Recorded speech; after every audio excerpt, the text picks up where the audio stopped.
പിതാവിൻ്റെയും പുത്രൻ്റെയും പരിശുദ്ധാത്മാവിൻ്റെയും നാമത്തിൽ ആമേൻ. എൻ്റെ പ്രിയപ്പെട്ടവരെ, ഇന്ന് ഓഗസ്റ്റ് 13 വ്യാഴാഴ്ച. അമ്മേ പരിശുദ്ധ അമ്മേ, അമ്മേ പരിശുദ്ധമേ, ദൈവമാതാവേ, കൃപാസനത്തിലൂടെ ഞങ്ങളുടെ ദേശത്തിനും അമ്മ മധ്യസ്ഥം തേടി തന്ന എല്ലാ അനുഗ്രഹങ്ങൾക്കും കൃപകൾക്കും ഞങ്ങളിപ്പോൾ ഹൃദയം നിറഞ്ഞ നന്ദി പറയുന്നു. അമ്മേ പരിശുദ്ധമേ, ദൈവമാതാവേ, 2004 ഡിസംബർ 7 ഉച്ചകഴിഞ്ഞ് 2:30 കൃപാസനത്തിൽ സംഭവിച്ച അമ്മയുടെ പ്രത്യക്ഷപ്പെടലിനെ കുറിച്ച് തിരുസഭയ്ക്ക് സമർപ്പിച്ചിരിക്കുന്ന പഠനരേഖകളുടെ മേൽ സഭാത്മകമായ പഠനം ആരംഭിക്കുവാൻ ഞങ്ങൾ പ്രാർത്ഥിക്കുന്നു. അമ്മേ പരിശുദ്ധമേ, ഭൂസ്വർലോകങ്ങളുടെ രാജ്ഞിയായ അങ്ങേയ്ക്ക് ഭൗമ സംരക്ഷണത്തിനായി പ്രപഞ്ചപ്രകൃതിയെ തന്നെ തിരുസഭ പ്രതിഷ്ഠിക്കുവാൻ ഈ പ്രത്യക്ഷീകരണം വഴി ഇടയാക്കണമേ. പരിശുദ്ധമേ, ജപമാല മാതാവേ, സകല കൃപാസനം പ്രാർത്ഥനയോടും ചേർത്ത് ഞങ്ങളിപ്പോൾ പ്രാർത്ഥിക്കുന്ന ഈ കുടുംബത്തിന്റെ പ്രത്യേക നിയോഗം മക്കളെ.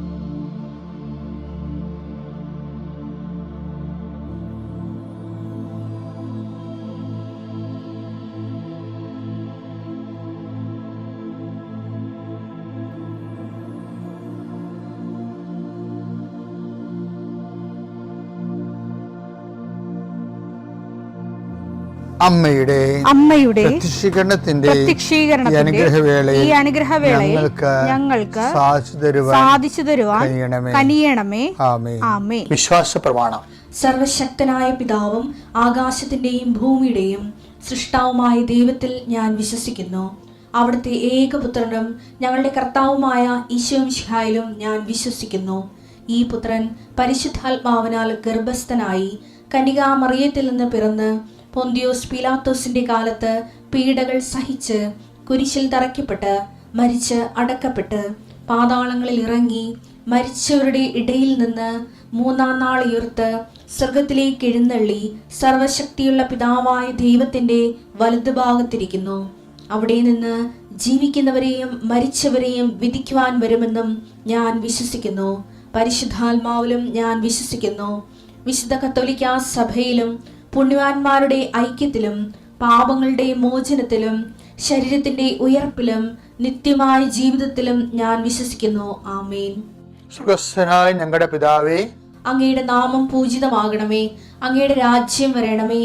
അങ്ങയുടെ തിരുമനസ് സ്വർഗത്തിലെ പോലെ ഭൂമിയിലും ആകണമേ. അന്നു വേണ്ടുന്ന ആഹാരം ഇന്ന് ഞങ്ങൾക്ക് തരണമേ. ഞങ്ങളോട് തെറ്റ് ചെയ്യുന്നവരോട് ഞങ്ങൾ ക്ഷമിക്കുന്നത് പോലെ ഞങ്ങളുടെ തെറ്റുകൾ ഞങ്ങളോടും ക്ഷമിക്കണമേ. ഞങ്ങളെ പ്രലോഭനത്തിൽ ഉൾപ്പെടുത്തരുതേ, തിന്മയിൽ ഞങ്ങൾ രക്ഷിക്കണമേ. ആമേൻ. നന്മ നിറഞ്ഞ മറിയമേ, സ്വസ്തി. കർത്താവ് അങ്ങയുടെ കൂടെ സ്ത്രീകളിൽ അങ്ങ് അനുഗ്രഹിക്കപ്പെട്ടവളാകുന്നു. അങ്ങയുടെ ഉദരത്തിൻ ഫലമായി ഈശോ അനുഗ്രഹിക്കപ്പെട്ടവനാകുന്നു. പരിശുദ്ധ മറിയമേ, തമ്പുരാന്റെ അമ്മേ, പാപികളായ ഞങ്ങൾക്ക് വേണ്ടി ഇപ്പോഴും ഞങ്ങളുടെ മരണസമയത്തും തമ്പുരാനോട് അപേക്ഷിക്കണമേ. ആമേൻ. കർത്താവേ, നിന്റെ ഉന്നതമായ നാമത്തിന് സ്തോത്രം ചെയ്യുന്നു. കർത്താവേ, നിന്റെ വിശുദ്ധ പൗരോഹിത്യത്തെ മഹത്വപ്പെടുത്തണമേ. കർത്താവെ, സഭയിലുള്ള സാന്നിധ്യം ദൃഢമാക്കി 40 വർഷം ഞാൻ അർപ്പിച്ച കൃപാസനത്താരെ ജീവനോടെ പ്രത്യക്ഷപ്പെട്ട മാതാവിൻ്റെ സാന്നിധ്യം, ഈ കൃപാസനത്തിൽ വന്നിറങ്ങി പ്രാർത്ഥിച്ചു പോകുന്ന ലക്ഷോപലക്ഷം മനുഷ്യരുടെ പ്രാർത്ഥനയുടെ ശക്തിയാൽ ഞാൻ ഇന്നത്തെ ദിവസത്തെ എൻ്റെ മക്കളുടെ ആവശ്യങ്ങളെ കർത്താവിൻ്റെ ദൃശ്യം സമർപ്പിച്ചുകൊണ്ട് ആശീർവദിക്കുന്നു. കർത്താവെ, അങ്ങയുടെ മക്കളുടെ മേൽ നിൻ്റെ തിരുമുറുപാട് മരുന്നുകരം വെക്കണമേ. എൻ്റെ കർത്താവിൻ്റെ ഉന്നതമായ നാമത്തിൽ ശിരസിൻ്റെ രോഗങ്ങൾ, ബ്രെയിനിലെ സിസ്റ്റുകൾ, ബ്രെയിനിലെ ക്യാൻസറുകൾ, ബ്രെയിനുമായിട്ട് ബന്ധപ്പെട്ട മുഴുവൻ രോഗങ്ങൾ ഈ നിമിഷം ഇത് പ്രാർത്ഥന കൂടുന്ന മക്കളുടെ മേൽ കർത്താവിൻ്റെ ശക്തി ഒഴുകുകയും നിസ്സുഖപ്പെടുകയും ചെയ്യട്ടെ. തൊണ്ടനൊമ്പരങ്ങൾ, അത്തോൺസൈറ്റുകൾ, തൈറോയിഡുകൾ, ശ്വാസകോശ രോഗങ്ങൾ, ഉദര രോഗങ്ങൾ, പിസ്തുല രോഗങ്ങൾ, PCOD രോഗങ്ങൾ, സർവാംഗവാദ രോഗങ്ങൾ, വൃഷ്ണരോഗങ്ങൾ, കർത്താവിൻ്റെ നാമത്തിൽ ഉച്ചമുതൽ ഉള്ളംകാർ വരെ കർത്താവിൻ്റെ രക്തം പടരട്ടെ. മരുന്ന് ലേപനമല്ല, അങ്ങനെ വചനമാണല്ലോ അങ്ങനെ മക്കളെ സുഖപ്പെടുത്തുന്നത്.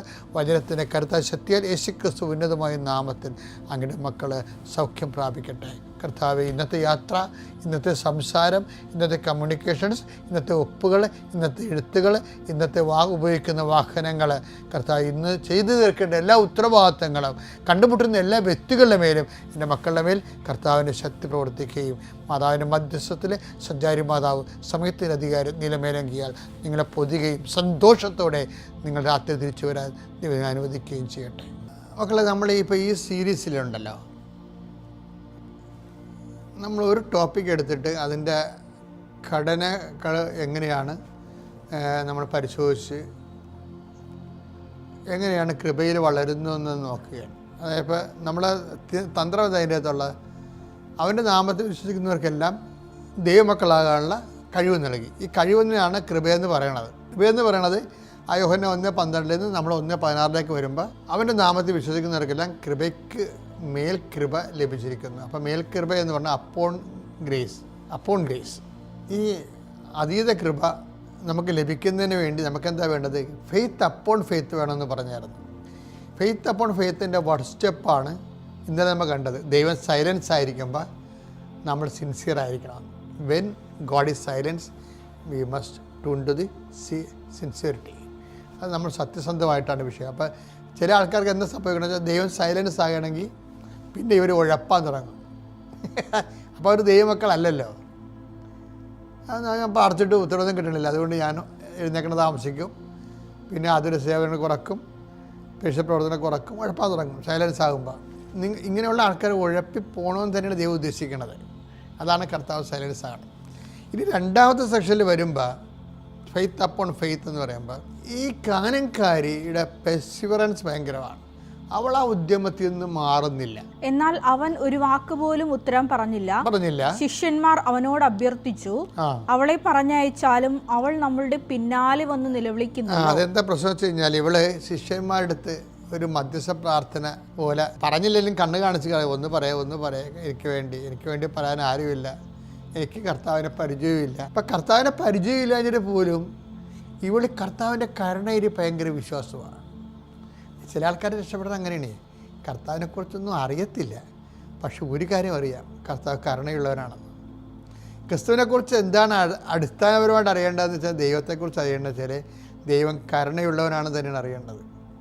അതുകൊണ്ട് ഇവൾ വിട്ടുപോരാൻ തയ്യാറല്ല. ദൈന്യതയോട് പത്രോസിനെ കണ്ണു കാണിച്ച് പറയും, എനിക്ക് വേണ്ടി ഒന്ന് സപ്പോർട്ട് ചെയ്യുക എന്ന് പറയും. അവിടെ പത്രോസ് മുന്നോട്ട് വന്നിട്ട് അവളോട് ഇതൊന്നും നടക്കത്തില്ലെന്ന് അറിയത്തില്ല, പക്ഷെ പത്രോസിനും കർത്താവ് ഇവളെ കൈവിടത്തില്ല എന്നുള്ള ഒരു ഫെൽറ്റ് നോളജുണ്ട്. കർത്താവിൻ്റെ കൂടെ കുറേ നാളായില്ലേ നടക്കുന്നത്. അപ്പോൾ കർത്താവ് നടക്കുമ്പോൾ ഇവളോട് ഇപ്പം മിണ്ടിയില്ലെങ്കിലും ഇവളെ കൈവിട്ട് കളയുമെന്നുള്ള കുറിച്ച് പത്രോസ് ചിന്തിക്കണില്ല. പത്രോസ് ചിലപ്പോൾ ഞാൻ പറയുമ്പോൾ കർത്താവ് ചിലപ്പോൾ കേട്ടെന്ന് വരും. കർത്താവിൻ്റെ മൈൻഡ് സെറ്റ് അതാണെന്ന് അറിയാവുന്നത് കൊണ്ട് പറയും, നമ്മുടെ കൂടെ ഇവള് കരഞ്ഞുകൊണ്ട് വരണമല്ലോ, ഇവളെ ഒന്ന് ഡിസ്പേഴ്സ് ചെയ്യാൻ പാടില്ല എന്ന് ചോദിക്കും. അപ്പം അതിന് പത്രോസ് പറയേണ്ടവർ പറയുമ്പോൾ റെസ്പോണ്ട് ഉണ്ടാവില്ല. പത്രോസോടും ഉണ്ടായിരിക്കേണ്ട കാര്യമില്ല. അത് ഈ മധ്യസ്ഥ പ്രാർത്ഥന നമ്മൾ ഗുണമായാലും ദോഷമായാലും മധ്യസ്ഥത്തിന് ദൈവം മറുപടി പറയും. അതാ വിഷയം. ചിലപ്പോൾ അത് ഗുണമായിരിക്കും, അത് നമ്മുടെ കയ്യിരിപ്പ് പോലെ ഇരിക്കും. പക്ഷേ മധ്യസ്ഥൻ ഒരു വിഷയം പറഞ്ഞാൽ അത് വിശുദ്ധ സെബസ്ത്യാനോസും അന്തോനിസായാലും ആരാലും കുഴപ്പമില്ല. അവർ നമ്മുടെ വിഷയം ഏറ്റെടുത്ത് പറഞ്ഞാൽ വൈറ്റ് ആൻഡ് ബ്ലാക്ക് ഈശോ അതിനെ റെസ്പോണ്ട് ചെയ്തിരിക്കും. ഈശോയുടെ റെസ്പോണ്ട് എന്ന് വെച്ച് കഴിഞ്ഞാൽ ഒരു ബ്ലാക്ക് റെസ്പോൺസാണ് പറയുന്നത്. അവൻ മറുപടി പറഞ്ഞു, ഇസ്രായേൽ ഭവനത്തിലെ നഷ്ടപ്പെട്ട ആടുകളുടെ അടുത്തേക്ക് മാത്രമാണ് ഞാൻ അയക്കപ്പെട്ടിരിക്കുന്നത്. ഇതാണ് പ്രശ്നം. ദൈവത്തോടൊക്കെ ഇൻട്രാക്ട് ചെയ്യണമെങ്കിൽ കുറച്ച് ക്ലെയിമൊക്കെ ഉണ്ടാകണമേ, അത് പ്രധാനപ്പെട്ടതാണ്. അപ്പോൾ ഹി ഹാസ് നോ ക്ലെയിം. അവർക്കല്ല വചനം കൊടുത്തിരിക്കുന്നത്. വചനം യഹൂദനെയാണ് കൊടുത്തിരിക്കുന്നത്. അവനാണ് തിരഞ്ഞെടുക്കപ്പെട്ട ജനം. അവരാണ് മരുഭൂമിയിലുള്ള എല്ലാ പരീക്ഷകളും അതിജീവിച്ചവന് വാഗ്ദാന നാട് പ്രാപിച്ചവൻ. സോ അവനല്ല ഇത്. ഇവർക്ക് ദൈവമായിട്ട് ബന്ധമില്ല. കുറേ അന്ധവിശ്വാസങ്ങൾ ആകത്തുകയാണ്. I don't want to respond it. വളരെ നിശ്ചിതമായ രീതിയിൽ പറയുകയാണ്. അപ്പോഴേ അവൾക്ക് മനസ്സിലാവും തനിക്ക് ക്ലെയിം ഇല്ലെന്ന്. ക്ലെയിം ഇല്ലെന്ന് മനസ്സിലായിട്ട് പിന്നെയും ഇവൾ എന്നാ വിട്ടു പോകത്തില്ല. അതാണ് കാനംകാരി. Faith upon faith. കർത്താവിൻ്റെ കരുണയുടെ വാതിൽ പെട്ടെന്ന് ഷട്ട് ഡൗൺ ആകും. എന്താ പറയണത്? നിയമപരമായിട്ട് എനിക്ക് അവകാശമില്ല. ഞാൻ അയക്കപ്പെട്ടിരിക്കുന്നത് ഇസ്രായേൽ വംശത്തിലെ നഷ്ടപ്പെട്ടു പോയ ആടുകളുടെ അടുക്കത്തേക്കാണ്. ആ ടെക്നിക്കലായിട്ട് അത് ശരിയാണ്, നിയമപരമായിട്ട് ശരിയാണ്, ആളുകളുടെ അടുത്തേക്കുമാണ്, അതാണ് ശരി. പക്ഷെ എന്നാലും ഈശോ സ്റ്റാൻഡ് എടുക്കുകയാണ്. കാര്യം അതിൻ്റെ ഈ കാനംകാരി നിപ്പിരിങ്ങനെ ഇവിടെ ഗ്രാഫ് ഇങ്ങനെ ഉയർത്തുക. അവൾ തന്നെ ദൈവം സഹായിക്കണില്ല. അവളാ കൂടെ ആരും സഹായിക്കണില്ല. നമ്മുടെ വിശ്വാസത്തെ ഉയർത്തേണ്ടത് നമ്മൾ തന്നെയാണ്. അതാണ് ഏറ്റവും വലിയ വിശ്വാസം. അപ്പോൾ പത്രോസ് അവളുടെ വിശ്വാസത്തെ അവിടെ ക്ലെയിം, കർത്താവ് അവിടെ ക്ലെയിം ക്യാൻസൽ ചെയ്യുകയാണ്, ഡിസോൺ ചെയ്യുന്നു. You have no claim. ദേ പൈതലേ, ചില സമയത്ത് ഇപ്പം നിൻ്റെ ഭർത്താവ് ഇപ്പോൾ കഴിഞ്ഞ ദിവസങ്ങളിൽ ഒരു ചേട്ടത്തി വന്ന് എന്നെ പറ്റിച്ച്. അതായത് ചേച്ചി, ഞാൻ അടുത്ത ആൾക്കാരെ കണ്ടുകൊണ്ട് നിൽക്കുകയായിരുന്നു. എല്ലാവരും പോയി കഴിഞ്ഞപ്പോൾ കൊടുങ്കാറ്റ് പോലെ കരഞ്ഞു പോയി ഒരു ചേട്ടത്തി വന്നു. അവിടെ ചീട്ടിരിപ്പുണ്ട്. ആ ചീട്ട് എങ്ങനെ സംഘടിപ്പിച്ചതെന്ന് എനിക്കറിയാൻ പറ്റില്ല. അപ്പോൾ ഇവിടെ കരച്ചിലും പോയി നോക്കിയപ്പോൾ അവിടെ ഒരു ഫോട്ടോ ഇരിപ്പുണ്ട്. മകൻ ഇങ്ങനെ എന്തോ അവരുടെ റിലേറ്റീവാണ്. അപ്പോൾ ഇതൊക്കെ ഉണ്ടെങ്കിൽ മകനാണോ അപ്പനാണെന്ന് നമുക്ക് ചോദിക്കേണ്ട കാര്യമില്ല, രോഗിയാണത്. അയാൾക്ക് മെയിൻ കേസ് മറ്റേ വന്നിരിക്കുകയാണ്. അപ്പോൾ എനിക്കറിയാം എൻ്റെ അടുത്ത് കള്ളച്ചീട്ടാണ് ഈ സംഭവം എന്ന് എനിക്ക് നന്നായിട്ട് അറിയാം. ഞാനത് നോക്കിയില്ല. എന്താ കാര്യം? അവിടെ നമ്മളത് അതിനെ വിസ്തരിക്കുകയല്ല വേണ്ടത്. കരുണയുടെ കർത്താവിൻ്റെ അൾത്താരെ നിൽക്കുമ്പോൾ നമുക്ക് വേണ്ടത് എന്താണ്? ആ വിഷയം ആദ്യം സെറ്റ് ചെയ്യണം. ഞാൻ വിഷയം അയാൾക്ക് വേണ്ടി എല്ലാവർക്കും പ്രാർത്ഥിക്കുന്ന പോലെ അവർക്ക് വേണ്ടി തരം പൂശി പ്രാർത്ഥിച്ച് ആൾക്കാരെ കൊണ്ടുപോയി മാതാവിൻ്റെ മധ്യസ്ഥന് വെച്ചിട്ട് ഞാൻ തിരിച്ചു കൊടുത്തിട്ട് അവിടെ ഉടമ്പടി പേപ്പർ എടുത്തപ്പോൾ എന്നാ സംഭവിച്ചിരിക്കണത്? ഇവർക്ക് ഉടമ്പടി പേപ്പർ ഇവിടെ കൃപാസനത്തിൽ വരാനുള്ള റൈറ്റില്ല. അത് 24 ഒക്ടോബർ മാസത്തിൽ ഉടമ്പടിയാണ്. ഇന്ന് വരെ ആ സാധനം തുറന്നു നോക്കിയിട്ടില്ല. ഇന്ന് കൊണ്ടുവന്ന് പുതുക്കിയിരിക്കുകയാണ്. എന്താ കാര്യം? ഈ പേപ്പർ കാണിക്കാൻ വേണ്ടിയാണ്. She has no claim. ദൈവത്തിന് പറ്റിപ്പാണ് ഒരു ഉടമ്പടി. അപ്പം ഞാൻ ചോദിച്ചു, ചേച്ചി ഇത് ക്യാൻസൽഡ് ഉടമ്പടിയാണല്ലോ. അല്ല, ഉടമ്പടി എടുത്തപ്പോൾ തന്നെ ഞാൻ പറഞ്ഞായിരുന്നു എനിക്കത് പൂർത്തിയാക്കാൻ പറ്റിയിരുന്നത്. അപ്പോൾ ഞാൻ ചോദിച്ചു, നിന്നെ പിന്നെ നിങ്ങളെന്താ ദൈവത്തെ പറ്റിക്കാൻ പോയത്? ഉടമ്പടി എടുക്കാൻ പോയത് എന്തിനാ? നമുക്ക് ഒന്നും ചെയ്യാൻ പറ്റത്തില്ല. ദൈവത്തെ പറ്റിച്ച് അവരാ പണി മേടിക്കുന്നതല്ലാതെ നമുക്കൊന്നും ചെയ്യാൻ പറ്റത്തില്ല. എപ്പോഴും നമ്മൾ ഉടമ്പടിക്കുന്നത് ശ്രദ്ധിക്കണം. പക്ഷേ എന്നാലും അവർക്ക് 0 ക്ലെയിമാണെന്ന് വിചാരിച്ചോ? പക്ഷെ അവർക്കൊരു ക്ലെയിമുണ്ട്. എന്താ കാര്യം? അവർ ഈ അത്യാസന സമയത്ത് അവർക്ക് ക്ലെയിം ഇല്ലെങ്കിലും അവർ കർത്താവിനെ ആശ്രയിച്ച് ആൾക്കാരെ വന്നു എന്നുള്ളതാണ് അവരുടെ ക്ലെയിം. മനസ്സിലായില്ലേ? ഇതാണ് കാനംകാരിയുടെ grace upon faith upon faith എന്ന് പറയുന്നത്. നിങ്ങൾക്ക് ക്ലെയിം ഇല്ലെന്ന് നിങ്ങളൊരു പാപത്തിലാണ്. നിങ്ങൾക്ക് ക്ലെയിം ഇല്ലെന്ന് വിചാരിച്ചോ? എന്നാലും നിങ്ങൾ കുർബാന കൂടിയിട്ട് ദിവസങ്ങളായി പ്രത്യേക സാഹചര്യത്തിൽപ്പെട്ട് കിടപ്പിലാണെന്ന് വിചാരിച്ചോ? എന്നാലും നിങ്ങൾക്ക് ക്ലെയിമുണ്ട്. എന്താ കാര്യം? കർത്താവിൻ്റെ കരുണയുടെ വാതിൽ നിങ്ങൾക്ക് വേണ്ടി ഏത് സമയത്തും തുറക്കപ്പെടാമെന്ന് അവൻ നമുക്ക് വാഗ്ദാനം തന്നിട്ടുണ്ട്. അത് ക്ലെയിമാണ്. അപ്പം ഫെയ്ത്ത് അപ്പോൺ ഫെയ്ത്തിൽ നമുക്ക് 0 ക്ലെയിമാണ്. നമുക്ക് അവകാശവാദങ്ങളില്ലെങ്കിലും നിങ്ങൾ കർത്താവിൽ ആശ്രയിക്കണം. പിതാവിൻ്റെയും പുത്രൻ്റെയും പരിശുദ്ധ നാമത്തിൽ.